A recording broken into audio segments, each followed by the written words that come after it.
ஆண்டவராக இயேசுவின் நாமத்திலே உங்கள் ஒவ்வொருவரையும் வாழ்த்துகிறேன். இந்த நாளிலும் கூட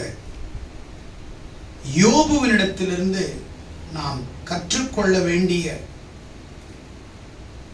என்னவென்றால், யோபுவினிடத்திலிருந்து ஒன்றை நாம் கற்றுக்கொள்ள வேண்டும் என்றால் நமக்கு ஞாபகம் வருவது ரெண்டே தான்.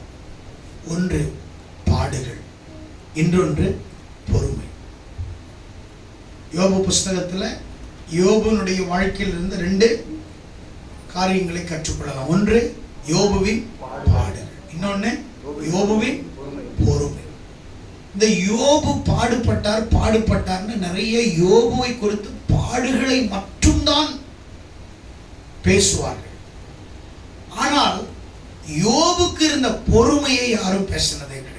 அல்லேலூயா, அல்லேலூயா. இன்னைக்கு யோபுவினுடைய பொறுமையை குறித்து நான் பேச விரும்புகிறேன்.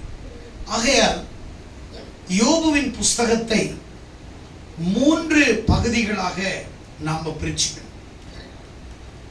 முதலாவது 1-2 அதிகாரம் யோபுவினுடைய பாடுகளை பற்றி. யோபு எவ்வளவு கஷ்டப்பட்டார் அப்படின்னு யோபுவின் புஸ்தகம் 1-2 அதிகாரம் சொல்லுகிறது. அப்போ அதுல இருந்து தான் நம்ம சில செய்திகளை வாசிக்க போகிறோம்.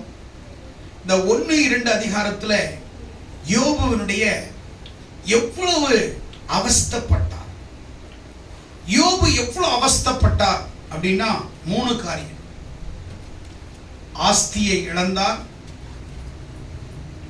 ஆரோக்கியத்தை இழந்தார், அடையாளத்தை இழந்தார். அல்லேலூயா, அல்லேலூயா. யோபுனுடைய புஸ்தகத்துல முதலாவது அவஸ்தைப்பட்டார். 2 அதிகாரம் யோபுவினுடைய அவஸ்தை, அவருடைய பாடுகள், அவருடைய வேதனையை எடுத்து காட்டுகிறது. 3 காரியம், அவருடைய ஆஸ்தியை இழந்தாலும் பரவாயில்ல, கர்த்தரை இழக்கல. 2வது அவருடைய ஆரோக்கியத்தை இழந்தார். 3வது அடையாளம் தெரியாமல் போனார். யார் இந்த யோபு? ஊத் தேசத்திலே மிகப்பெரிய ஒரு சீமான், பணக்காரன், பெரிய மில்லியனர்ஸ், பெரிய கோடீஸ்வரனா வாழ்ந்தான். அந்த தேசத்தில் ஒரு பெரிய மனுஷனா இருந்தான், கனமிக்கவன், பிறரால் மதிக்கப்பட தக்கவன், தேவனுக்கு பயந்தவன், நீதிமான், பொல்லாப்பை விட்டு விலகுகிறவன். அவனை போல நீதிமான் பூமியில் இல்லை என்று கர்த்தர் யோபுவை குறித்து சாட்சி கொடுக்கிறார். அல்லேலூயா, அல்லேலூயா. கர்த்தர் யோபுவை குறித்து சாட்சி கொடுக்கிறார். அப்படி இந்த 2 அதிகாரத்திலே அவன் அவஸ்தைப்பட்டதை, ஒருவன் கஷ்டப்படும் பொழுது அவருடைய கஷ்டங்கள், பாடுகள், அந்த கஷ்டப்படுறவனுக்கு மட்டும்தான் அவனுடைய தனிப்பட்ட கஷ்டங்கள், பாடுகள், இழப்புகள் தெரியும். ஆனா பிறருக்கெல்லாம் அது தெரிகிற மாதிரி இல்லை. பிறர் படுகிற பாடுகளை குறித்து, கஷ்டங்களை குறித்து அவங்களுக்கு தெரியறதுக்கு வாய்ப்பு இல்லை, தெரிஞ்சுக்கவும் முடியாது. அப்படிப்பட்ட யோபுனுடைய வாழ்க்கையில கர்த்தர் அவனை சோதிக்க ஒப்பு கொடுக்கிறார் சாத்தான் கை. அப்போ அவனுடைய வாழ்க்கையில 3 காரியம் 1-2 அதிகாரத்துல முதலாவது ஆஸ்தியை இழக்கிறான். அநேகர் கர்த்தருக்காக ஆஸ்திகளை இழக்கவே மாட்டாங்க. ஆஸ்திகளை சேர்ப்பார்களே ஒழிய ஆஸ்திகளை தேவனுக்காக இழந்தவங்க நான் பார்க்கல. ஆனா யோபு தேவனுக்காக தன் ஆஸ்திகள் இழந்தாலும் பரவாயில்லை, நான் கர்த்தரை இழக்க மாட்டேன், என் விசுவாசத்தை நான் இழக்க மாட்டேன், ஆண்டவர் மேல வச்சிருக்கிற என் நம்பிக்கையை நான் விட மாட்டேன். எனக்கு எவ்வளவு ஆஸ்திகள் அழிஞ்சாலும் பரவாயில்லை, அதை பத்தி நான் கவலையும் பட போறது இல்லை. அதனாலதான் பைபிள்ல பழைய ஏற்பாட்டு காலத்துல அருமையான தீர்க்கதரிசி ஒருவர் சொல்றாரு, அத்தி மரத்துல பழங்கள் இல்லாம போனாலும், ஒலிவ மரத்துல பழங்கள் இல்லாமல் போனாலும், வயல்களிலே தானியங்கள் விளையாமல் போனாலும், கடைகளிலே ஆட்டு மந்தை இல்லாமல் போனாலும், நான் கர்த்தருக்குள் மகிழ்ச்சியாயிருப்பேன், என் தேவனுக்குள் களி கூறுவேன். உண்மையான தேவனை அறிந்த, தேவன் மேல் விசுவாசம் வைக்கிற ஒவ்வொருவரும் ஆண்டவர் மேல் அசைக்க முடியாத ஒரு நம்பிக்கை, விசுவாசத்தை வைத்திருப்பார்கள். அதுல யோபுவை போல நீதிமான் பூமியில் இல்லை, யோபுவை போல தேவனுக்கு பயந்தவன் இல்லை. ஆனா இந்த யோபுடைய வாழ்க்கையில் இது வரும் பொழுது அவனுக்கு ஃபர்ஸ்ட் அடியே ஆஸ்தியை இழக்கிறான், தன் சொத்து பொத்துகள் எல்லாமே இழக்கிறான். ஆனா கர்த்தரை மட்டும் உறுதியா பிடிச்சுக்கிட்டான். ஆமென், ஹல்லேலூயா, ஹல்லேலூயா. இந்த பொருட்கள் ஒரு நாள் நம்மளை விட்டு போகும். இது எல்லாமே அழியக்கூடியதுதான். பூமியிலிருந்து பெற்ற அத்தனையும் பூமியிலே அழிந்து விடும். ஆமென். பூமியிலிருந்து நீ எதையெல்லாம் அனுபவித்தாயோ, பெற்றுக்கொண்டாயோ, பூமியிலிருந்து நீ எதையெல்லாம் சம்பாதித்தாயோ, அது ஒரு நாள் இந்த பூமியில நிச்சயமாக அது அழிந்து போகத்தான் போகிறது. ஆனால் இந்த பூமியிலிருந்து தேவன் உன்னையும் என்னையும் எப்படி பூமியிலிருந்து தான் உண்டாக்கினார், எப்படி மண்ணிலே மனுஷனை உண்டாக்கினாரோ அதே போல தங்கம், வெள்ளி, இரும்பு, செம்பு, பித்தளை எல்லாமே பூமியில் விளைகிறது. இதிலிருந்து தான் வெட்டி எடுக்கிறார்கள். ஆனால் அப்படிப்பட்ட பூமியிலே டஸ்ட்ல நம்மளை உண்டாக்குனார். எதுல? டஸ்ட். ஆங்கில பைபிள்ல டஸ்ட்னு எழுதப்பட்டிருக்கிறது. தமிழ்ல மண்ணிலே உருவாக்கினார். அப்ப மண்ணிலிருந்து நம்மளை உருவாக்கி பூமியிலிருந்து மனிதனுக்கு தேவையானதையும் பூமியில் வைத்தார். அந்த மனிதன் அனுபவிப்பதற்கு அந்த மனிதனையும் பூமியிலிருந்து மண்ணினால் உண்டாக்கினார். ஆனால் அவனுக்கு தந்த அத்தனையும் பூமியில் அழிந்தாலும் அதே பூமியிலே மண்ணிலே உருவாக்கப்பட்ட மனிதன் இந்த பூமியிலே அழிய போவதில்லை. எல்லாம் அழியும். பூமியிலிருந்து உருவாக்கப்பட்ட ஒன்றே ஒன்று மனிதனை தேவன் ஒரு நாளும் என்ன செய்ய மாட்டார்? அழிக்க விட மாட்டார். உன்னையும் என்னையும் கர்த்தர் பூமியின் மண்ணில் உருவாக்கினார். நமக்கு தேவைகளை எல்லாம் கொடுத்தார், ஆசீர்வதித்தார். ஆனால் நம்மை மட்டும் எதை அழிந்து போனாலும் நாம் அழிய போவதில்லை. கர்த்தர் நம்மை அழைத்து செல்ல போகிறார். ஒரு நாள் நம்மை கர்த்தர் அழைத்து செல்ல போகிறார். பிரியமானவர்களே, அப்ப யோபுடைய வாழ்க்கையில நீதிமானா வாழ்ந்தான். அவனுடைய சொத்து பயங்கரமா இருந்தது. ஆடு, மாடு, ஒட்டகங்கள், வேலைக்காரர்கள், திரளான பணிவிடைக்காரர்கள் நிறைய இருந்தாங்க. உங்களுக்கு பைபிள் தெரியும், அதனால நான் சொல்லிட்டு போக விரும்புறேன். அப்படி ஒரு பெரிய கோடீஸ்வரன், பணக்காரன். படிச்சு பாருங்க யோபு 1ஆம் அதிகாரத்துல அவனுக்கு எத்தனை மாடுகள் இருந்தது, எத்தனை ஒட்டகங்கள் இருந்தது, எத்தனை ஏர் மாடுகள் இருந்தது. எடுத்து வாசிங்கள். அவர்களுக்கு 7 குமாரர், 3 குமாரர்கள் பிறந்தார்கள். 7000 ஆடுகள், 3000 ஒட்டகம், 500 ஏர் மாடுகள், 500 கழுதைகள், மிருக ஜீவன்கள் இருந்தது. எப்போ? இயேசு பிறப்பதற்கு முன்னாடியே பல 1000 ஆண்டுகளுக்கு முன் பிறந்தவர் யோபு. பல 1000 ஆண்டுகள். இயேசு பூமிக்கு வந்து 2000 ஆண்டுகள் ஆகிறது. அதற்கு முன்பாக யோபு பிறந்து எத்தனையோ 1000 ஆண்டுகளுக்கு முன்னாடி, பல நூற்றுக்கணக்கான ஆண்டுகளுக்கு முன்னாடி யோபு ஊர் தேசத்தில் செல்வ செழிப்பாக லாவிசாக வாழ்ந்தான். ஆனால் அவன் சோதிக்கப்படும் பொழுது, தன் ஆஸ்தியை இழக்கும் பொழுது அவன் கவலைப்படவில்லை. ஆதங்கப்படுகிறான், அவஸ்தைப்படுகிறான். ஆனால் அது மாதிரி சூழ்நிலைகள் வரும் பொழுது சோர்ந்து போகவில்லை. இதெல்லாம் அவனை தாக்கும் பொழுது அவனுக்கு சில அங்கலாய்ப்பு ஏற்படுகிறது, மனஸ்தாபங்கள் ஏற்படலாம், மன துக்கங்களும் வரலாம். ஆனால் ஆஸ்தி இழந்து போயிட்டானேன்னு அவர் கவலைப்படல, ஆண்டவர் மேல விசுவாசமா இருந்தான். இரண்டாவது, ஆரோக்கியத்தை இழந்தான்.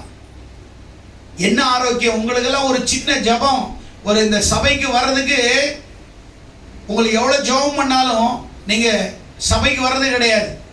ஒரு சின்ன ஜுரம் வந்துருச்சுன்னா பாஸ்டர் இன்னைக்கு முடியலன்றீங்க.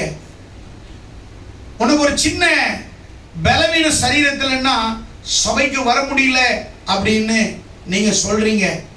ஆனா யோபுக்கு வந்த வியாதி என்ன வியாதி தெரியுமா? உச்சந்தலை முதல் உள்ளங்கால் வரைக்கும் அவருடைய எலும்புகளிலே கொப்பளங்கள், கொடிய நோய் தாக்கியது. உச்சந்தலை முதல் உள்ளங்கால் வரைக்கும் யோசித்து பாருங்கள். இடமே இல்லை. அவனுடைய சரீரத்தை என்னால விவரிக்கவே முடியவில்லை. ஒரு சரீரத்திலே ஒருவருக்கு ஏதாவது ஒரு காயம் வரலாம், ஏதோ ஒரு ஹார்ட் அட்டாக், ஒரு இருதய நோயா இருக்கலாம், அல்லது கிட்னி பிரச்சனையா இருக்கலாம், ஏதோ ஒரு பார்ட்ல பிரச்சனையா இருக்கலாம். ஆனால் யோபுக்கு உச்சம் தலை முதல் உள்ளங்கால் வரைக்கும், டாப் டு பாட்டம் வரைக்கும் கொடிய பருக்கள், கொடிய கொப்பளங்கள். அவருடைய எலும்புகளிலிருந்து கொப்பளங்கள் உருவானது. சதையிலிருந்து வர்றதல்ல, எலும்புகளிலிருந்து வருது. அந்த எலும்புகளிலே தீ பற்றி எரிகிறது போல அவனுக்குள்ள கஷ்டங்கள். ஆஸ்தி இழந்துட்டான் ஒரு பக்கம், அந்த அவஸ்தையில் இருக்கும் பொழுது இன்னொரு பக்கம் அவனுக்கு ஆரோக்கியத்தை இழக்கிறான், ஆரோக்கியத்தை இழக்கிறான். ஆனால் வேதம் சொல்லுகிறது அவனுக்கு என்ன நடந்தாலும் பரவாயில்லை. ஆனால் யோபுவின் புஸ்தகத்திலே எனக்கு ரொம்ப பிடிச்ச ஒரு வசனம், அந்த கடைசி வசனம் எனக்கு ரொம்ப பிடிக்கும். இவைகள் எல்லாவற்றிலும் யோபு பாவம் செய்யவில்லை, தேவனை பற்றி குறை சொல்லவில்லை. ஆண்டவரை விசுவாசிக்கிறான், ஆண்டவருக்குள்ள வாழ்றான், தேவனுக்கு பயப்படுகிறான். அவன் இன்னைக்கு சபைக்கு வருகிற உங்களுடைய வாழ்க்கையில ஒரு சிறிய சரீரத்தில் ஒரு மாற்றங்கள், ஒரு சிறிய தலைவலின்னா சர்ச்சைக்கு வர்றது கிடையாது, ஒரு வயிற்று வலின்னா சர்ச்சைக்கு வர்றது கிடையாது, தேவனை தேடுறது கிடையாது. ஆனால் அவன் தேவனை தேடினானவர்கள் மத்தியிலே ஆண்டவரை ஆராதித்தான். அவன் யோபுடைய வாழ்க்கையில் எதை கற்றுக்கொள்ளுகிறீர்கள் என்பது ரொம்ப முக்கியம். ஏதோ யோபு படிச்சுட்டு அவர் பாடுபட்டார், அவர் பட்டார், நீ ஆண்டவருக்காக என்ன பாடுபட்டாய்? யோபு தேவனை வெளிப்படுத்துகிறான், தேவனுடைய அன்பை வெளிப்படுத்துகிறான். எவ்வளவு யோபு தேவனை நேசித்தான் என்பதை யோபுடைய புஸ்தகத்திலிருந்து நாம் தெரிந்து கொள்ளுகிறோம். அப்படியானால் யோபுவை போல வாழ்க்கையில அவனுக்கு ஆரோக்கியத்தை இழந்தான். சரீரத்தில் சுகம் சாதாரண இல்லை, உச்சந்தலை உள்ளங்கால் வரைக்கும். மூன்றாவது பாத்தீங்கன்னா அடையாளத்தையே இழந்துட்டான். அவன் யாருன்னு தெரியலங்க. நிர்வாணமாக சாம்பலிலே உட்கார்ந்து, அவன் சொல்றான், சாம்பலிலே உட்கார்ந்து தன்னுடைய சால்வை கிழித்து தன் தலையை சிரைத்து தரையில் விழுந்து, நிர்வாணியாய் என் தாயின் கர்ப்பத்திலிருந்து வந்தேன், நிர்வாணியாய் அவ்விடத்திற்கு திரும்புவேன். கர்த்தர் கொடுத்தார், கர்த்தர் எடுத்தார், நாமத்துக்கு ஸ்தோத்திரம் உண்டாவதாக. அடையாளமே தெரியல. மனைவி பார்க்கிறா, இவரா என் வீட்டுக்காரரு? அடையாளமே தெரியல. அடையாளமே தெரியாத அளவுல அவனுடைய சதைகள் இல்லை, அவனுடைய முகத்திலே சதைகள் இல்லை, அவனுடைய தலையிலே முடி இல்லை, அவனுடைய உடலிலே எந்த விதமான அடையாளம் தெரியாமல் தன் அடையாளத்தை இழக்கிறான்.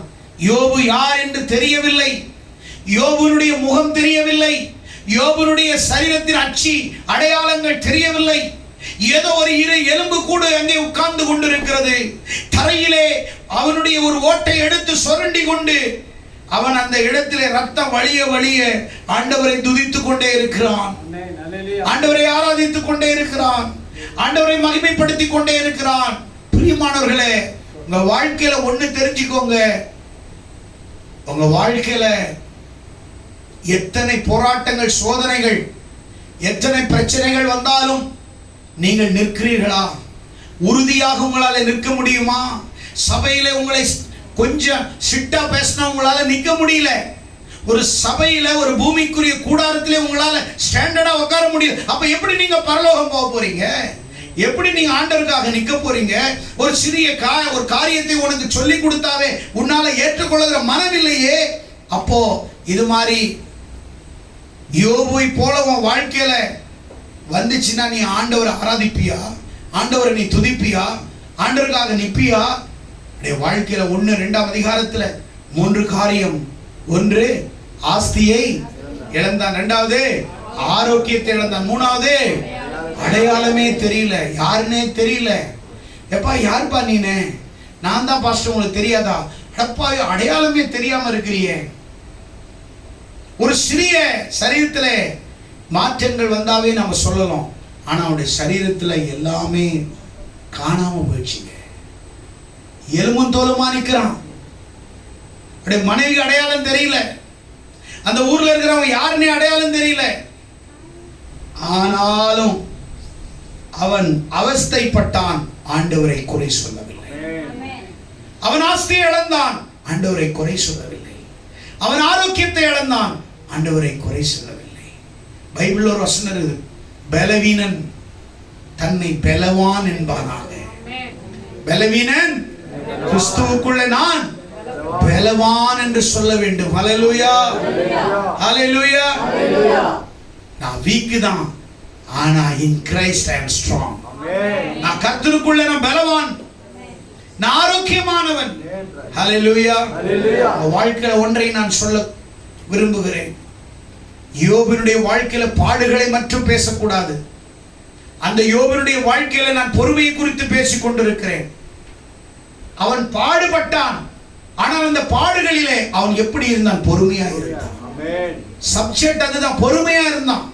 உன் வாழ்க்கையில பாடுகள் வரும், உன் வாழ்க்கையில துன்பங்கள் வரும், உன் வாழ்க்கையில பிரச்சனைகள் வரும், உன் வாழ்க்கையில உன்னை விட்டு எல்லாம் போகக்கூடிய சூழ்நிலைகள் வரும், இல்ல ஆஸ்திகள் எல்லாம் அழியக்கூடிய சூழ்நிலைகள் வரும். உன் ஆரோக்கியத்தை இழப்ப, உன் அடையாளம் கூட தெரியாத மாதிரி நீ காணப்படுவ. ஆனா கர்த்தர் உன்னை பார்த்துக்கிட்டு இருக்கிறாரு, கர்த்தர் உன்னை கவனிச்சுக்கிட்டு இருக்கிறாரு. கர்த்தர் உன்னை அழைச்சவர் ஒரு நாள் கைவிட மாட்டார். யோபுவை கர்த்தர் ஒப்பு கொடுத்தார், அதனால எப்படி இருக்கிற ஆண்டவரும் பார்த்துட்டு இருக்கிறார். ஆனால் யோபு ஒரு நேரமும் ஒரு பொழுதும் ஆண்டவரை குறை சொல்லவே இல்லை, குறை சொல்லலைங்க. கர்த்தர் கொடுத்தா நீ சபைக்கு வர்ற, கர்த்தர் உன்னை ஆசீர்வதிச்சா நீ வர்ற. ஆனா உன் வாழ்க்கையில ஒரு மைனஸோ, ஏதோ ஒரு பலவீனமோ அல்லது ஏதோ ஒரு குறை வரும் பொழுது நீ ஆண்டவரை ஆராதிக்க மாட்டேங்கிற, ஆண்டவரை துதிக்க மாட்டேங்கிற. நீ மனுஷனை பார்க்க கூடாது, கர்த்தரை பார்க்கணும். யாரை பார்க்கணும்? நீ மனுஷனை பார்க்க கூடாது, கர்த்தரை பார்க்கணும். அவன் மனுஷனை பார்க்கல, அவன் கர்த்தரை பார்த்தான், கர்த்தருக்காக நின்னான். ஃபர்ஸ்ட் என்ன பண்ணா? அவஸ்தைப்பட்டான். அவஸ்தைப்பட்டதுக்கு 3 காரியம். 1, ஆஸ்தியை இழந்தான், ஆரோக்கியத்தை இழந்தான், அடையாளத்தையே இழந்துட்டான். அவன் வாழ்க்கையில கிறிஸ்துவுக்காக புதிய ஏற்பாட்டு காலத்துல ஒருத்தர் இழந்தார். யாரு? பிலிப்பியரின் புஸ்தகம் 3ஆம் அதிகாரத்தை எடுத்தீங்கன்னா, பவுல் பெரிய கோடீஸ்வரன், தர்சு பட்டணத்துக்காரன், அவன் பெரிய பணக்காரன், பெரிய பிசினஸ்மேன் அவங்க அப்பா. ஆனா ஆண்டவருக்குள்ள அவன் வரும் பொழுது அவன் சொல்றான், பிலிப்பியரின் புஸ்தகத்தை எடுத்தவங்க 3ஆம் அதிகாரத்தை எடுங்க. அவருக்காக எல்லாவற்றையும் நஷ்டம் என்று விட்டேன். அவருக்காக 11ஆம் வசனம், அவருக்காக எல்லாவற்றையும் நஷ்டம் என்று விட்டேன், குப்பையுமாக எண்ணுகிறேன். நான் அடைந்தாயிற்று அல்லது முற்றும் தேறினவன் ஆனேன் என்று எண்ணாமல், கிறிஸ்து இயேசுவினால் நான் எதற்காக பிடிக்கப்பட்டேனோ அதை நான் பிடித்துக் கொள்ளும்படி ஆசையாய் தொடர்கிறேன். ஆசையா. 7ஆம் வசனம், ஆகிலும் எனக்கு லாபமாயிருந்தவைகளை அவைகளை கிறிஸ்துவுக்காக நஷ்டம் என்று எண்ணுகிறேன். நஷ்டம் என்றாராம், குப்பையா என்றாராம். என்னவா? நஷ்டம் வந்தா யாரால் தாங்க முடியுமா? லாபத்தை ஏத்துக்கும், நஷ்டத்தை. ஆனா கிறிஸ்துவுக்காக நஷ்டத்தை பவுல் மகிழ்ச்சியா ஏத்துக்கிட்டார். ஆமென். ஆமென் சொல்லுங்க. பைபிள் படிக்கிறது பெருசு இல்லை. பவுலிடத்துல என்ன கற்றுக்கொள்ளுகிறோம்? சும்மா அந்நிய பாஷையில குதிச்சுக்கிட்டு ஆடக்கூடாது. வாழ்க்கையில் எதை கற்றுக்கொள்ளுகிறன்றது முக்கியம். பவுல் சொல்ற, எனக்கு லாபமாயிருந்தவைகள் கிறிஸ்து இயேசுக்காக நஷ்டம் என்று, ஆகிலும் எனக்கு லாபமாயிருந்தவைகள் எவைகள் அவைகளை கிறிஸ்துவுக்காக நஷ்டம் என்று எண்ணினேன். அது மாத்திரமல்ல, என் கர்த்தராகிய இயேசு கிறிஸ்து அறிகிற அறிவின் மேன்மைக்காக எல்லாவற்றையும் நஷ்டம் என்று எண்ணிக்கொண்டிருக்கிறேன். நஷ்டமா நினைக்கிறது வேற, எல்லாத்தையுமே நான் நஷ்டமா தான் நான் பார்க்கிறேன். கர்த்தரை அறிகிற அறிவுக்கு விரோதமாய் எது எனக்கு முன்னாடி லாபமா இருக்குதோ அந்த அறிவுக்காக இதை நான் நஷ்டமா நினைக்கிறேன். ஆமென் சொல்லுங்களேன். கரங்களை தட்டி ஆண்டவரை மகிமைப்படுத்துங்க. நஷ்டம் ஏற்படுகிறதை நாம் ஏற்றுக்கொள்ளலாம். ஆனால் நஷ்டமே ஏற்றுக்கொள்ள முடியாது. ஏதோ வாழ்க்கையில ஒரு முறை நஷ்டம் வந்துச்சுன்னா அதை ஏற்றுக்கொள்ளலாம். ஏதோ ஒரு நாள் வியாபாரம் இல்லை என்றால் தாங்கிக் கொள்ளலாம். வியாபாரமே எனக்கு வேண்டாம், இயேசுதான் எனக்கு வேணும்னா. இவங்க எல்லாம் கர்த்தரை எப்படி ஆராதிச்சாங்க? யோபு எப்படி இருந்தார்? பவுல் எப்படி இருக்கிறார்? பவுலிடத்தில் என்ன கற்றுக்கொள்ளுகிறேன்? எல்லாவற்றையும் நஷ்டம் என்று எண்ணுகிறேன். எல்லாவற்றை நஷ்டம் என்று விட்டேன், குப்பையா எண்ணுகிறேன். என்ன சொல்றாங்க? குப்பை குப்பை குப்பை குப்பை குப்பை. ஒன்னு நீ இழந்துட்டுனா குப்பை, ஒன்னு போயிடுச்சுன்னா குப்பை. நஷ்டம் நஷ்டம். ஒண்ணு உங்ககிட்ட இருந்து தொலையுதுன்னா குப்பை, உன்னை விட்டு வரது போறான்னா நஷ்டம். குப்பை குப்பை இருக்காது. காத்தடிச்ச குப்பை எல்லாம் என்ன செய்யும்? பறந்து எங்க போகும்? குப்பையோட குப்பையெல்லாம் ஒன்னா சேர்ந்துக்கும். குப்பைங்கெல்லாம் ஒன்னா சேர்ந்துக்கும். மணிகள் அங்கங்கே இருக்கும். கோதுமை மணிகள், நெல் மணிகள் களத்திலே தூற்றும் பொழுது போய் பாருங்கள். ஒரு விவசாயி நெல்லை அறுத்து களத்திலே கொண்டு வந்து மாடுகளை பூட்டி அதன் மீது மிதிக்க வைத்து அதை ஒரு கல்லில் அடித்து அதை ஒழுங்க வைத்து மீது எல்லாவற்றையும் தூர்வாருகிற நேரம் வரும் பொழுது ஒரு அந்த என்ன சொல்றாங்க, முரத்திலே எடுத்து தூற்றும் பொழுது அப்படியே நெல்மணி நேரம் அங்கதான் விழும். நெல்மணி எங்க விழும்? எப்படின்னா அங்கதான் விழும். பதர் என்ன பண்ணும்? வேகமா பறக்கும். அது சிரிச்சிட்டு போகும். அட பாவி, நீ அங்கேயே விழுந்து, நான் பாரு எங்க போறேன் எங்க போறேன் எங்க போறேன் எங்க போறேன் எங்க போறேன்னு அது காணாம. ஆனா மணி என்னாவும் அப்படியே தொம்பையில கொண்டு வைப்பாங்க. களத்துல இருந்து தூக்கிட்டு போயிட்டு களஞ்சியத்துல வைப்பாங்க. கர்த்தர் உன்னை களத்துல இருந்து தூக்கிட்டு வந்து களஞ்சியம் என்கிற சபையில வச்சிருக்கிறாரு. உலகத்துல தூக்கி பார்த்தாரு, முரத்துல தூத்துனாரு எல்லாரையும். நிறைய குப்பைங்க இருந்துச்சுல்ல சபையில, குப்பைங்க எல்லாம் என்ன ஆயிடுச்சு? அப்படியே பறந்து போயிடுச்சு. மணிகள் எங்க இருக்குது? களத்துல இருக்குது. களத்துல இருக்கிறத தூக்கிட்டு வந்து அன்றைக்கு களஞ்சியத்துல வச்சாரு. சபை பாதுகாக்கிற களஞ்சியம், பரலோகம் ஒரு களஞ்சியம். இங்க இருக்கிற ஒன்றை தூக்கிட்டு போய் எங்க சேர்க்க போறாரு? பரலோகம் என்கிற களஞ்சியத்துல ஒன்றை கொண்டு போய் சேர்க்கிற வரைக்கும் நீ பொறுமையா இருக்கணும். அவசரப்பட்ட கூடாது, பொறுமையா இருக்கணும். அதுவும் வாழ்க்கையில எதிர்காலத்துல அது உனக்கு தெரியும். கொஞ்ச நாளுக்கு அப்புறம் நீ பட்ட அவமானம், நீ பட்ட கஷ்டங்கள், நீ பட்ட வேதனைக்கு ஒரு தீர்வு, ஒரு பதில், ஒரு ஆசீர்வாதம் உனக்கு காத்துக்கிட்டு இருக்கிறத நீ just wait and see. Wait பண்ணி பாரு.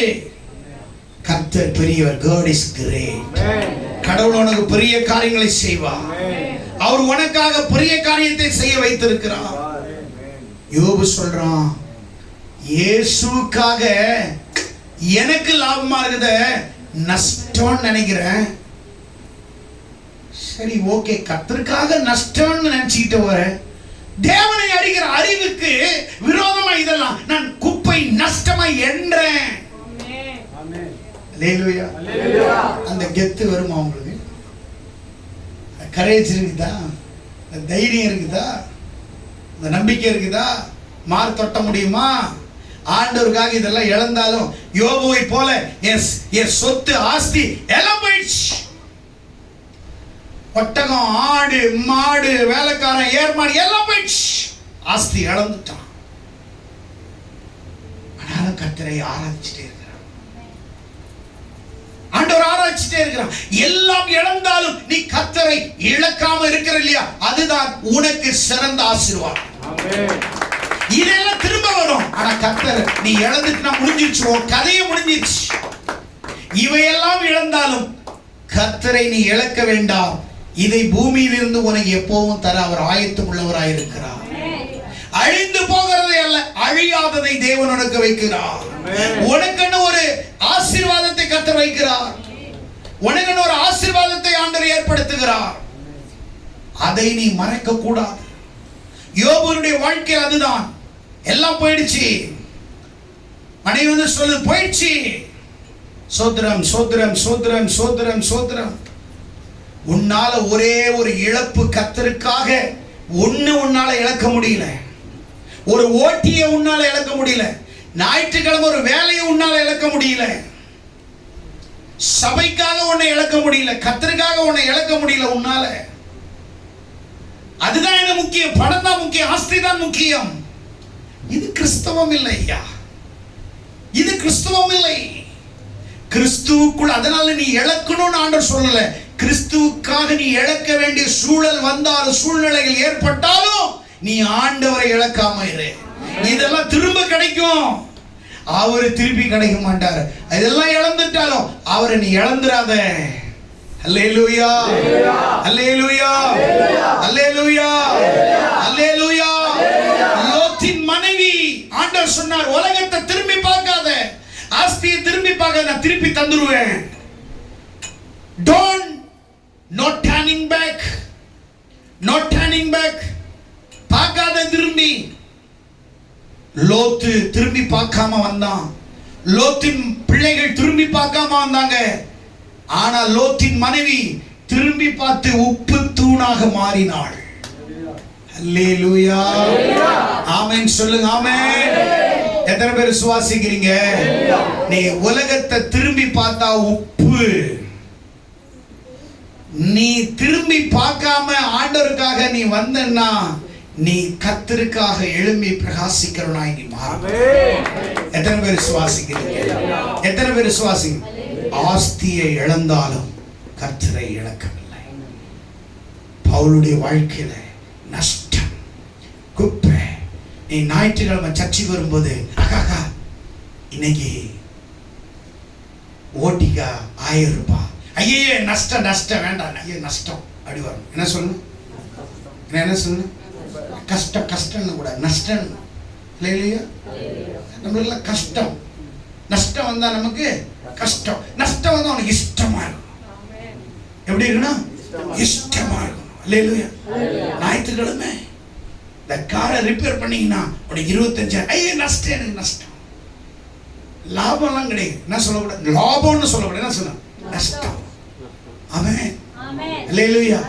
கிறிஸ்துவ வாழ்க்கையில சும்மா பிரசங்கத்தை கேட்டுக்கிட்டு போயிட்டு சும்மா மதவாதியா வாழாதீங்க. உன் பிரசங்கத்துக்கும் உனக்கும் சம்பந்தம் இருக்கணும். கடவுளுக்கு உனக்கு சம்பந்தம் இருக்கணும். எத்தனை பேர் விசுவாசிக்கிறீங்க? எதை இழந்தாலும் மனுஷன் உலகம் முழுவதும் ஆதாயப்படுத்திக் கொண்டாலும் தன் ஜீவனை நஷ்டப்படுத்தினால் அவனுக்கு லாபம் என்ன? உலகத்தையே ஆதாயப்படுத்தி ஆத்துமாவை நஷ்டப்படுத்திட்டா அவனுக்கு லாபம் இல்லை. ஆனா ஆண்டவருக்காக லாபமாய் இருந்ததை யோபு நஷ்டம் என்று எண்ணினான். உலகத்தை ஆதாயப்படுத்தினாலும் உலகம் அவனுக்குள்ளாக இருந்த எல்லா ஆஸ்தி அவனை விட்டு போகும் பொழுது அவன் கர்த்தரை ஆராதித்தான். ஆரோக்கியம், அவனை பார்த்து சிறியவர் பெரியவர்கள் வரைக்கும் அவரை கனப்படுத்துவார்கள். ஆனால் இப்பொழுது கனவீனப்படுத்துகிறார்கள். நீ நல்லா இருக்கும் பொழுது உங்ககிட்ட எல்லாருமே அப்படிதான் பேசுவாங்க. நீ மகிழ்ச்சியா இருக்கும் ஆசீர்வாதம் உன்னை சுற்றி சுற்றி ஓடி வருவார்கள். ஏன்னா ஈ எப்போ வரும்? தேனீக்கள் எப்போ வரும்? நம்மளை சுத்தி சுத்தி எப்போ வரும்? தேன் இருந்தா தான் வரும். அதே அந்த தேனை எடுத்துட்டீங்கன்னா தேனீக்கள் அங்கிருந்து காணாம போயிடுவாங்க. அப்படிதான் மக்கள். ஆஸ்தி இழந்துட்டான், ஆரோக்கியத்தை இழந்துட்டான், அடையாளம் தெரியல, அடையாளம் தெரியல. ஆனா நீ கர்த்தருக்குள்ள நீ அடையாளமாயிரு, அடையாளமாயிரு. உன் வாழ்க்கையில பணம், காசு, செல்வம் இதெல்லாம் முக்கியம் இல்லைங்க. குப்பை. என்னங்க? குப்பை. இதெல்லாம் நஷ்டம் என்று எண்ணுகிறேன். தேவைதாங்க, அதுதான் வாழ்க்கை அல்ல. வாழ்வாதாரத்துக்கு பணம் தேவை என்றுதான் வேதம். ஆனால் பணம் தான் வாழ்க்கையாகாது. அல்லேலூயா. நிறைய பேர் பணம் பணம் பணம் ஓடுறாங்க. ஆனா வாழ்க்கையில் நிம்மதி இல்லை. நிம்மதி முக்கியமா, பணம் முக்கியமா? நிம்மதிக்கு தான் பணம் தேவை. கரெக்ட். வாழ்க்கைக்கு தான் பணம் தேவை, சந்தோஷத்துக்கு தான் பணம் தேவை. அது எல்லாமே நம்மளை சீரழிக்கிறது. அப்படிப்பட்ட தேவையில்லை. நான் அப்படியே வண்டியில போகும்போது பார்ப்பேன், நீங்களும் பார்த்துருப்பீங்க, காடுகள், வயல், அது மாதிரி ஒரு ப்ளூ கலர் டென்ட் அடிச்சு குடும்பமா அங்க தங்கியிருப்பாங்க. அம்மா பாட்டுக்கு வெளியிலேயே பக்கெட்ல தண்ணி எடுத்துட்டு வந்து அங்கேயே கழுவும், அங்கேயே சோறாக்கும், அங்கேயே குழம்பு செய்யும். அந்த கொட்டாயில, இந்த கூடாரத்துல குடும்பமா உட்கார்ந்து சாப்பிடுவாங்க. என்ன சந்தோஷம் தெரியுமா? ஆனா நீ ஏசி போட்டு, நல்ல டைனிங் டேபிள் போட்டு, சாப்பாடு அரியல் பொரியல் இருந்து மூஞ்சி தூக்கிட்டு, ஒரு வாய் சாப்பாட்டுக்கு ஒரு வாய் திட்டு, ஒரு வாய் சாப்பிட்ட பிறகு சண்டை. இது வாழ்க்கையா? அந்த ப்ளூ கலர் டென்ட் அடிச்சுட்டு ஜாலியா சாப்பிடுறது வாழ்க்கையா? அதுதான் வாழ்க்கை. சந்தோஷம் எங்கன்னாலும் இருக்குங்க. காட்டுல கூட சந்தோஷமா இருக்கலாங்க. மனம் சரியா இருந்தா வாழ்க்கை சரியா இருக்கும். மனம் சரியா இருந்தா வாழ்க்கை சரியா இருக்கும். இந்த மனம் சரியில்லைன்னா நீ எவ்வளவு பெரிய தங்க வீட்டுல இருந்தாலும் உன் வாழ்க்கை சரி இருக்காது. இந்த மனம் அழகா இருந்தா குடிசை வீட்டுல கூலியும் ஊருக்காவையும் தொட்டுக்கிட்டா கூட மகிழ்ச்சியா இருப்பேன்.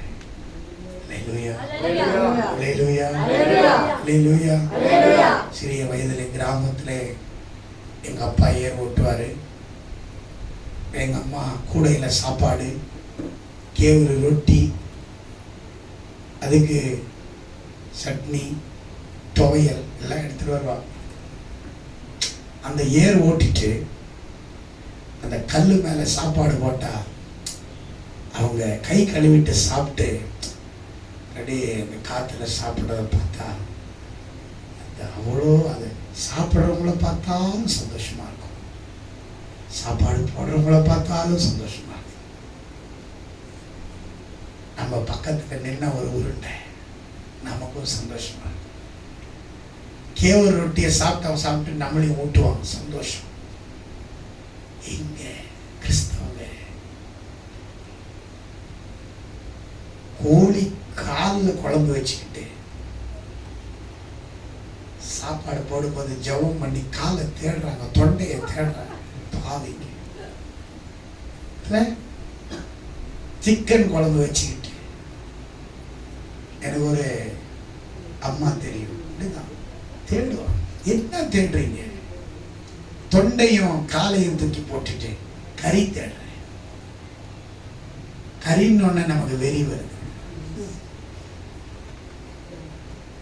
ஐயோ குடியா, தொண்டையோ தோலோ காலோ சாப்பிட்டு தொலையிட்டோம் தேடு. சிலதுங்க அந்த கரண்ட் எடுத்து இப்படி ஒதுக்குனாவே காலை கையை உடச்சிடலாமா, அசிங்கமா இருக்கும். போட்டு சாப்பிட தொலை அப்படியே தேடுறது. நல்ல கறி தான் வரும், அதை போட்டு வேற தேடுறது. ஆத்தர் பொட்டியா எடுக்கிறது, குடலை எடுத்து போடுறது, கால், கொண்டை, தொண்டை, மண்டை, சாப்பிடாத பார்ட்ஸ் நமக்கு போடுறது. எது பிடிக்காதோ அதை தூக்கி நமக்கு போடுறது. கொஞ்சம் தான் இருக்குது, கொஞ்சம் தான் இருக்குது, ஒதுக்கி ஒதுக்கி ஒதுக்கி ஒதுக்கி கடைசியில் அதுங்க ரவுண்டு கட்டி அடிப்பாங்க. சாப்பிட்ட உடனே அப்படியே நிக்குதா, அது நேரா இன்னொரு இடத்துல அது இறக்குமதியா. அதுக்கு இவ்வளோ ஆசை. மீன் செஞ்சா இந்த மீன் குழம்பு அதே மாதிரி சனியை முடிச்சோம், தத்திரம் முடிச்சோம், கையை விட்டு அப்படி கிளறது. என்னத்த கிளறாங்க, என்ன 10 சவர நகையா போட்ட உள்ள தேடுறேன், ஒண்ணே இல்லையே, சாப்பிடட்டும். என் பிள்ளைங்க இருக்கிறாங்க இங்க, நான் செஞ்சேன்னா அப்படியே வச்சிருவேன், அள்ளி சாப்பிடுங்கிறாங்க. அசிங்கமா இருக்குது, கேவலமா இருக்குது. எங்க மனம் தாங்க சந்தோஷமா இருக்கணும். பணத்துல இல்லைங்க சந்தோஷம், நகையில இல்லைங்க, கறியில இல்லைங்க. இதெல்லாம் பார்த்தா தாங்க எங்களுக்கு வெறி வருது. நீங்க கறியை போடாதீங்க. எங்க ஊர்ல சின்ன வயசுல எங்க அம்மா பசிக்கும், ஊருக்கு போயிட்டு வந்தா சாப்பாடு வடிச்சு குழம்பு செய்யறது 1 hour ஆகும்னு பல்சு கொஜ்ஜுன்னுவாங்க எங்க பாஸ். அது ஒரு 2, அது இப்ப செய்ய மாட்டேங்கிறாங்க. எதோ போடுவாங்க, இப்படி இப்படி என்னவாங்க, பச்சை ஏதோ போடுவாங்க. என்ன டேஸ்ட் தெரியுமா? 7 ஸ்டார் ஹோட்டல்ல கூட அந்த டேஸ்ட் இருக்காது.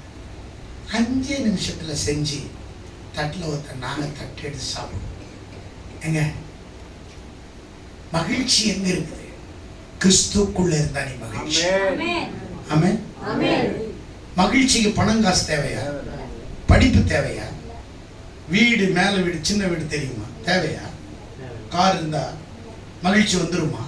மகிழ்ச்சி என்பது இரு மனங்கள், பல மனங்கள், ஒரு மனங்கள், சில மனங்கள் ஒன்னா சேர்ந்து அந்த மனங்கள் எல்லாம் ஒரே ரகமாக, ஒரே விதமாக, அத்தனை மனமும் அப்படியே ஒரே ஒரு மனமாக இருந்தா அங்க மனமா மனம் வீசும்.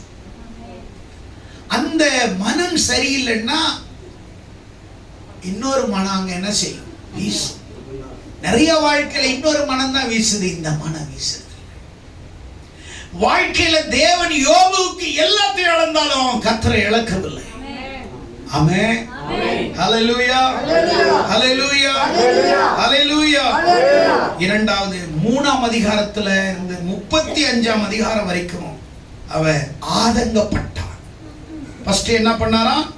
அவஸ்தைப்பட்டதுக்கு ஆஸ்தி இழந்தான், ஆரோக்கியத்தை இழந்தான், அடையாளத்தை இழந்தான். கர்த்தர் அவன் என்ன செய்யல? இழக்கல. பொறுமையா இருந்தான், பொறுமையா இருந்தான். இரண்டாவது 3ல இருந்து 35 அதிகாரம் வரைக்கும் 3 காரியங்கள் யோபு ஆதங்கப்படுகிறான். ஒன்று, யோபுவை பார்த்து நண்பர்கள், மனைவி, வேலைக்காரங்க 3 பேரும் சேர்ந்து யோபுவை பார்த்து 3 காரியம் செஞ்சாங்க. ஒன்னு, குறை சொன்னாங்க. என்ன செஞ்சாங்க? ரெண்டாவது, குற்றம் சாட்டினாங்க. 3வது, குழப்பி விட்டாங்க. நம்ம வாழ்க்கையில் என்ன இருக்குது? குறை சொல்ற ஆவி. குற்றம் பிடித்தார்கள், குழப்பி விட்டுட்டாங்க. யார? யோபு. 3ல இருந்து 35 வரைக்கும் அவஸ்தைப்பட்டான். இப்ப ஆதங்கப்படுகிறான். எதனால? மனைவியால, நண்பர்களால, வேலைக்காரனால. அவன்கிட்ட கை நீட்டி சம்பளம் வாங்குறவங்க எல்லாம் குறை சொல்றாங்க யோபுவை பார்த்து. மனைவி குறை சொல்றா, குற்றம் சாட்டுகிறாள், குழப்பி விடுறாங்க. 3 காரியம் உங்க வாழ்க்கையில் ரொம்ப முக்கியம். குறை சொல்றவங்கள பார்த்தீங்கன்னா அது பேய், சொல்லுங்க, சொல்லுங்க. குறை சொல்றவ யாரு? பேய். வெள்ளை ஆடை அணிந்த பேய். குறை சொல்லாத யார பத்தி?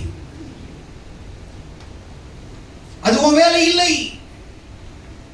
யூடியூப்ல போட்டு கிளிக்கிறாங்க, இவனை பத்தி அவனை பத்தி குறை சொல்றான்.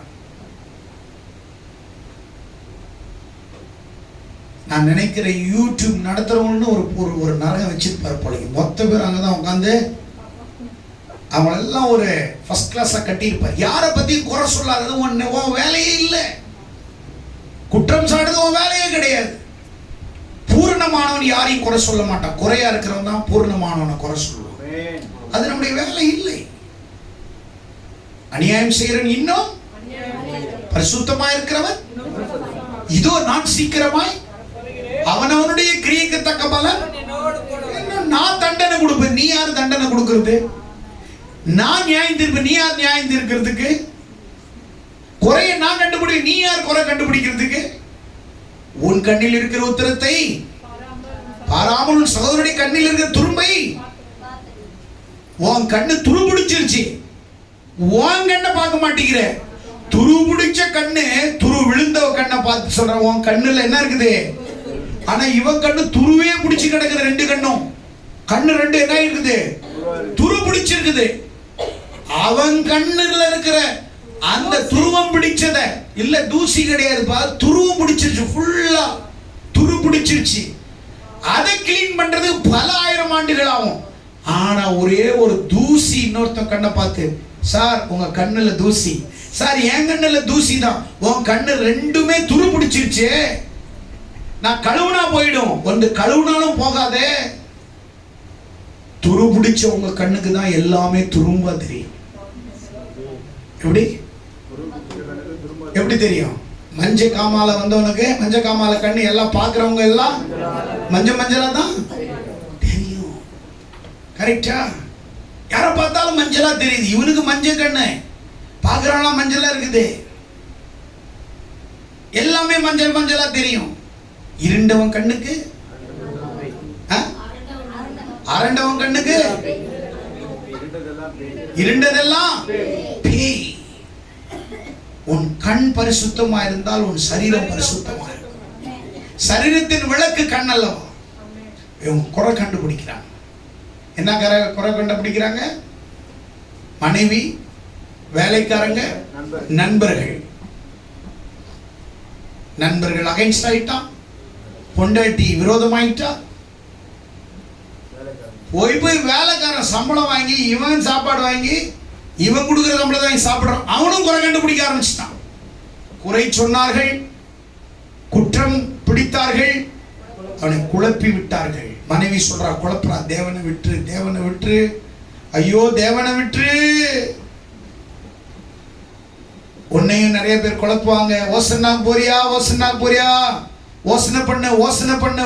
பண்ணுன்னு சொல்லுவாங்க. ஓசனா போறியா, குழப்புவாங்க. குழம்புறது குழம்பாதது உன் கையில. உன்னை குழப்புறாங்கன்னாவே உன்னை குழம்பாக்க போறாங்கன்னு அர்த்தம், கொதிக்க வைக்க போறாங்கன்னு அர்த்தம். வெண்டைக்காய் மாதிரி நீ தீய போறன்னு அர்த்தம், கத்திரிக்காய் மாதிரி நீனே தீய போறன்னு அர்த்தம். குழம்ப கூடாது, ஷார்ப்பா இருக்கணும். என்னதான் குழப்பி மீன் பிடிச்சாலும் மாட்டக்கூடாது சொல்லுவாங்க பெரியவங்க. குழம்புனா தானங்க மீன் பிடிக்க முடியும், குழப்புனாதான் குட்டையில மீன் பிடிக்க முடியும். ஆனா இந்த மீன் சிக்காத மீனுங்க. நீ குழப்பி குட்டையிலேயே என்ன மீன் பிடிக்கணும்னா எத்தனை வலை போட்டாலும் நான் சிக்க மாட்டேன். ஏன்னா அதுலயே ஓட்ட போட்டுட்டு இன்னொரு குளத்துக்கு போய் கடலுக்கு போற ஆள் நான். ஆமென். இந்த மீன் எப்படி? நீ குழப்பி மீன் பிடிச்சா கூட உள்ளே போயிட்டு அடுத்த கடலுக்கு போய்கிட்டே இருக்கும். நீ குழப்பி என்ன பண்ணாலும் என்ன பண்ண முடியாது, மீன் பிடிக்க முடியாது. உன்னை சாத்தான் குழப்புவான், உன்னை குற்றம் சாட்டுவான், உன் பத்தி குறை பேசுவான். ஆனாலும் யோபு அதை பார்த்து என்ன பண்ணா? ஆதங்கப்பட்டான். இப்படியெல்லாம் மனைவி பேசுறாளே, வேலைக்காரங்க பேசுறாங்களே, நண்பர்களும் எனக்கு டெட் அகைன்ஸ்டா ஆறுதல் சொல்ல வேண்டியவர்கள் குறை சொல்றாங்களே, உன் வாழ்க்கையில நீ கர்த்தருக்காக வரும் பொழுது, நீ ஓடும் பொழுது உன்னை குறை சொல்லுவார்கள். அதை குறித்து நீ என்ன செய்யக்கூடாது? பயப்படக்கூடாது. அல்லேலூயா, அல்லேலூயா, அல்லேலூயா. மூணாவது சுருக்கமா சொல்றேன். 36ஆம் அதிகாரத்திலிருந்து 46ஆம் அதிகாரம் வரைக்கும் எதை வெளிப்படுத்துதுன்னா அமைதியை வெளிப்படுத்துது. யோபுடைய ஃபர்ஸ்ட் என்ன சொன்ன? அவஸ்தைப்பட்டார், ஆதங்கப்பட்டார், அமைதியா. இப்ப மூணாவது, ஆண்டவர் அவரிடத்துல 76 கேள்வியை கேட்கிறார். இவர் வேதனை தாங்க முடியாம ஆண்டவரை பார்த்து பேசுறார். அப்ப ஆண்டவர் யோபு கிட்ட 76 கேள்வி கேட்கிறார். நான் பூமிக்கு அஸ்திவாரம் விடும்போது நீ எங்க இருந்த? ஆய் மூட்டான். யாரு? என்னங்க? நிறைய பேர் கேள்வி கேட்கிறவங்களுக்கு வாயை மூடுற மாதிரி கேள்வி கேட்கும். சொல்லுங்க, நிறைய பேர் கேள்வி கேட்கிறவங்களுக்கு வாயை மூடுற மாதிரி ஆன்னு திறக்க கூடாது. Door lock. என்ன பண்ணணும்? நீங்க கேள்வி கேட்கணும். 76 கேள்வி கேட்கிறார் ஆண்டவரிடம். அதே ஆண்டவரிடத்தில் பதிலை பெற்றுக் கொள்ளுகிறார். அப்போ ஆண்டவரே அமைதியா இருந்த பிறகு அவனை கர்த்தர் ஆசீர்வதிச்சார். கரங்களை தட்டி ஆண்டவர்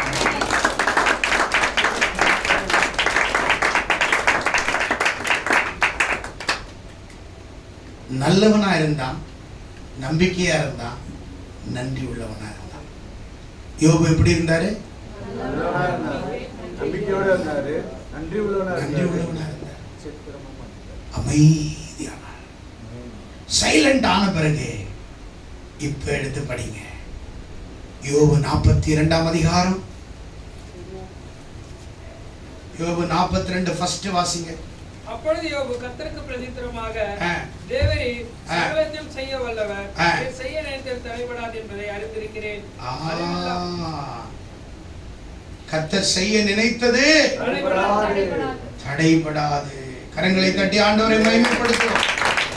12வது வசனத்தை வாசிங்க. கர்த்தர் யோபின் முன்னிலைமை கர்த்தர் சொல்லுங்க, கர்த்தர் யோபுவின் முன்னிலைமை பார்க்கிலும் பின்னிலைமையை ஆசீர்வதித்தார். 16,000 ஆடுகள். 7க்கு பதிலா இப்ப எவ்வளவு வந்துருச்சு? 6,000 ஒட்டகங்கள். சொல்லுங்க வாய் திறந்து.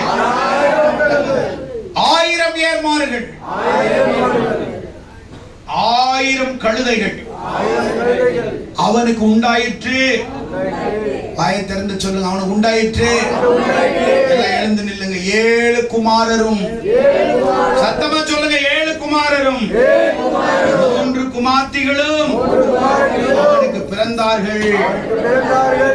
இப்ப அமைதி ஆனதுக்கு அப்புறம் அவன் நல்லவனா இருந்தான், நம்பிக்கையா இருந்தான், நன்றி உள்ளவனா இருந்தான் ஆண்டவருக்கு.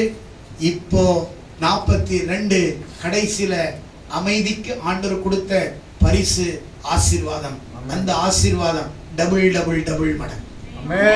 7,000 ஆடு இருந்துச்சு, ஆஸ்தி இழந்தான், திரும்ப ஆஸ்தியை சம்பாதித்துக் கொண்டான். கரங்களை தட்டி ஆண்டவர் மகிமைப்படுத்துவோம். ஆரோக்கியத்தை இழந்தான், திரும்ப ஆரோக்கியத்தை சம்பாதித்துக் கொண்டான். கரங்களை தட்டி ஆண்டவர் மகிமைப்படுத்துவோம். அடையாளத்தை இழந்தான், மறுபடியும் அடையாளத்தை பெற்றுக் கொண்டான். கரங்களை தட்டி ஆண்டவரை மகிமைப்படுத்துவோம். ஏறக்குறைய 200 வருடங்களாக வாழ்ந்த யோபுவின் வாழ்க்கையிலிருந்து நாம் கற்றுக்கொள்ளக்கூடியது பெருமையை அல்ல, பொறுமையை. நல்ல உற்சாகமா. பெருமையை அல்ல. ஃபர்ஸ்ட்ல ஆஸ்தி இழந்தான், ஆரோக்கியத்தை இழந்தான், அடையாளத்தை இழந்தான். 42ல அமைதி ஆனதுக்கு அப்புறம் ஆண்டவர் அவனை ஆசீர்வதித்ததினால டபுள் டபுள் டபுள். எல்லாமே உனக்கு டபுள், எல்லாமே உனக்கு டபுள். ஆமென். எத்தனை பேர் விசுவாசிக்கிறீங்க? ஆண்டவர் அவனுக்கு திரும்ப கொடுக்கும் போது 14,000 ஆடுகள்,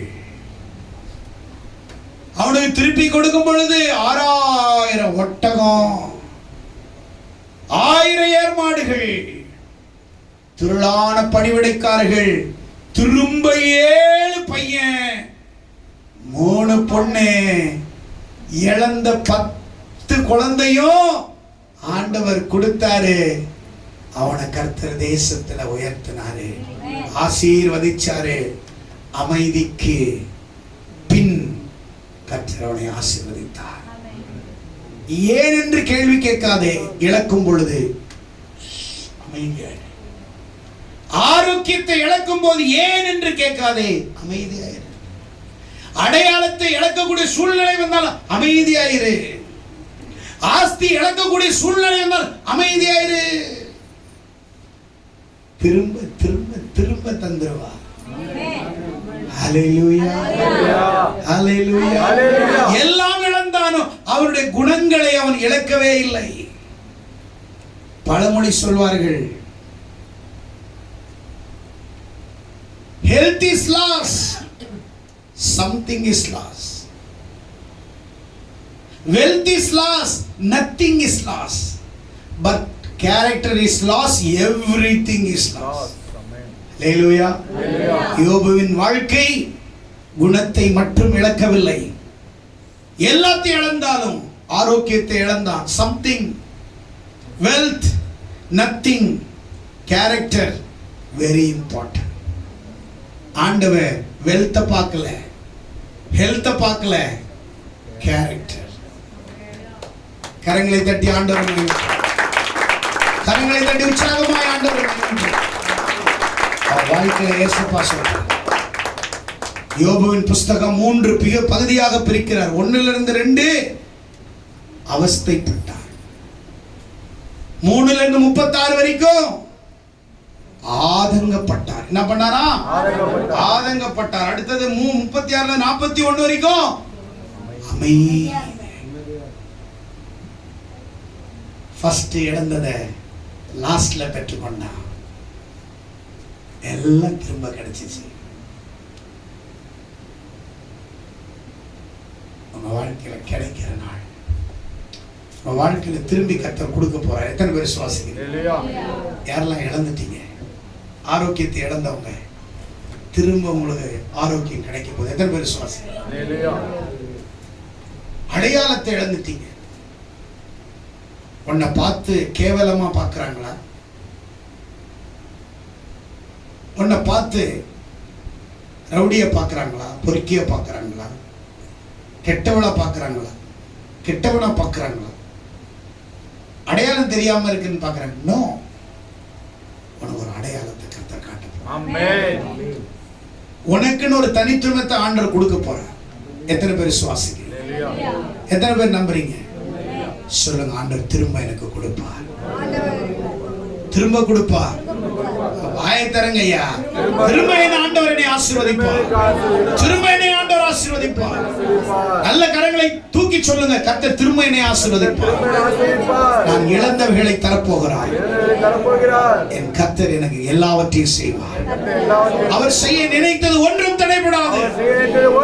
அவர் சகலத்தையும் செய்ய வல்லவர், அவர் சகலத்தையும் செய்ய வல்லவர். நீ செய்ய நினைத்தது ஒன்றும் தடைபடாது. யாக்கோபின் புஸ்தகம் 5ஆம் அதிகாரம் 11ஆம் வசனத்தை கடைசியாக எடுத்து வாசித்து முடிப்போம். எடுத்தவர்கள் வாசிங்கள். யாக்கோபின் புஸ்தகம் 5ஆம் அதிகாரம் 11ஆம் வசனத்திலே பார்க்கும் பொழுது, இதோ பொறுமையா இருக்கிறவர்களே பாக்கியவான்களா இருக்கிறோமே. யோபுவின் பொறுமையை குறித்து கேள்விப்பட்டிருக்கிறீர்கள், கர்த்தருடைய செயலின் முடிவை கண்டிருக்கிறீர்கள். கர்த்தர் மிகுந்த உருக்கமும் இரக்கமும் நீடிய சாந்தம். யோபு பார்த்தீங்களே, பழைய ஏற்பாட்டில் இருக்கிற யோபுவை புதிய ஏற்பாட்டு காலத்துல யாக்கோபு கொண்டு வந்து கனெக்ட் பண்றார். பல ஆயிரம் ஆண்டுகளுக்கு முன்னாடி வாழ்ந்த யோபுவின் சரித்திரத்தை இங்கே நினைப்பூட்டுகிறார். பொறுமை, அது உத்தமம். அப்படியே அவன் பொறுமையா இருந்தனால கர்த்தர் சொன்ன பாக்கியவான்கள். பொறுமையா இருக்கிறவர்கள் பொறுமையா இருக்கிறவர்கள் வெறுமையாவதில்லை, பொறுமையா இருக்கிறவர்கள் நிறைவாக்கப்படுவார்கள். தற்காலிகம் உங்களுக்கு ஒரு மாதிரி இருக்கும், பிற்காலம் உங்களுக்கு பிரகாசம். கரங்களை தட்டுவோம். தற்காலிகம் ஒரு மாதிரி இருக்கும், பிற்காலம் உங்களுக்கு பிரகாசமா இருக்கும். இப்படி கை வைங்க, இப்படி கை வைங்கலாம், இப்படி கை வைங்க. சொல்லுங்க, இப்படி கை வைங்கலாம். தற்காலிகம், தற்காலிகமா உனக்கு அது எப்படி இருக்கும்? ஒரு மாதிரி இருக்கும். சொல்லுங்க, தற்காலிகம் ஒரு மாதிரி இருக்கும், பிற்காலம் உனக்கு பிரகாசமா இருக்கும். சொல்லுங்க எல்லாம் கை வச்சு, பிரகாசமா இருக்கும். இல்லையா? அந்த மூஞ்சிய பார்த்த பிரகாசம் இருக்கிற மாதிரி தெரியல, அந்த வாஞ்ச வரமாட்டேங்குது, தாகம் வரமாட்டேங்குது. ஆமென். நான் விசுவாசிக்கிறேன், நான் பிரகாசமா. நான் நம்புறேன், நான் பிரகாசமா. ஹல்லேலூயா. தற்காலிகம் சொல்லுங்க, தற்காலிகமா ஒரு மாதிரி இருக்கும், பிற்காலத்துல வாழ்க்கை பிரகாசம். யோபுவை நினைச்சு கொள்ளுங்க. அவஸ்தைப்பட்டார், ஆதங்கப்பட்டார், அமைதியா இருங்க. காலம் பதில் சொல்லும். நாள் வரும், கர்த்தர் உங்களை தூக்கி கொண்டாடுவார். கர்த்தர் உன்னை தூக்கி ஜனங்களுக்கும் ஜாதிக்கும் ஒளியாக உன்னை வைப்பதற்கு காலங்கள் வரும். கர்த்தர் உங்களை இந்த செய்தி மூலம் ஆசீர்வதிப்பாராக. God bless you. God bless you.